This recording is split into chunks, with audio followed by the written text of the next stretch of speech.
Hello mga kaibigan, maligayang pagdating sa aking channel. Kasama mo kami sa isang bagong video. Si Engin Akyurek, isang sikat na pangalan sa mundo ng telebisyon sa Turkey, ay tumama sa agenda na parang isang bomba. Pagkatapos ay inookupa niya ang agenda sa kanyang mga pahayag sa kanyang panayam.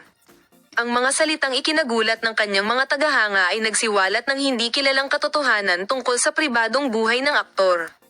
Sinimulan niya ang kanyang talumpati sa pangungusap na, hindi na mauulit, pagkatapos pakasalan ng pinakamakasala ng puso, si Tagba, na masayang ikinasal kay Tuba Büyük Usten. Narito ang mga detalye ng kapansin-pansing pahayag na iyon.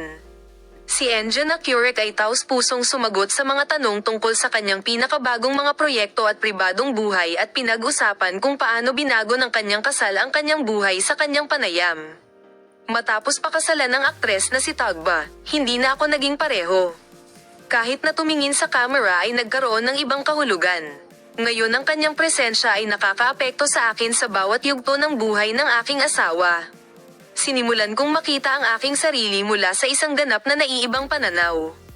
Bagamat ang mga pahayag na ito ay nagulat sa kanyang mga tagahanga at sa komunidad ng magazine, inihayag din nila ang malaking epekto ng kanyang kasal sa kanyang mga propesyonal na desisyon. Patuloy kaming magbibigay sa iyo ng detalyadong impormasyon sa paksang Palem, makita ka sa mga bagong video.